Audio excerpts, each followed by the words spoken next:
আমিনা আহাচোন তুমি এই শব্দ দুটাৰ শুদ্ধকৈ উচ্চাৰণ কৰিব পাৰিবানে পাৰিম স্যাৰ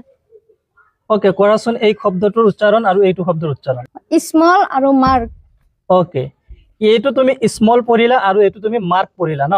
ইয়াত এৰ উচ্চাৰণটো স্মল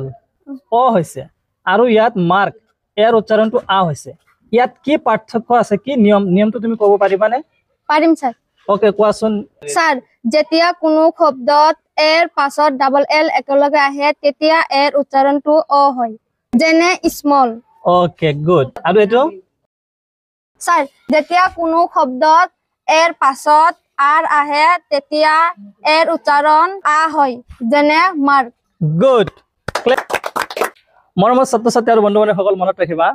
যেতিয়া কোনো শব্দত এৰ পিছত ডাবল এল একেলগত আহে তেতিয়া এৰ উচ্চাৰণ অ হয় ফৰ এক্সাম্পল স্মল এই বল আৰু স্মলৰ নিয়মটো এটাই এৰ পিছত ডাবল এল আহিলে এৰ উচ্চাৰণ অ হয় মনত ৰাখিবা আৰু যদি কোনো শব্দত এৰ পিছত আৰ আহে কনসোনেন্ট আৰ আহে তেতিয়া এৰ উচ্চাৰণ আ হয় ফৰ এক্সাম্পল মাৰ্ক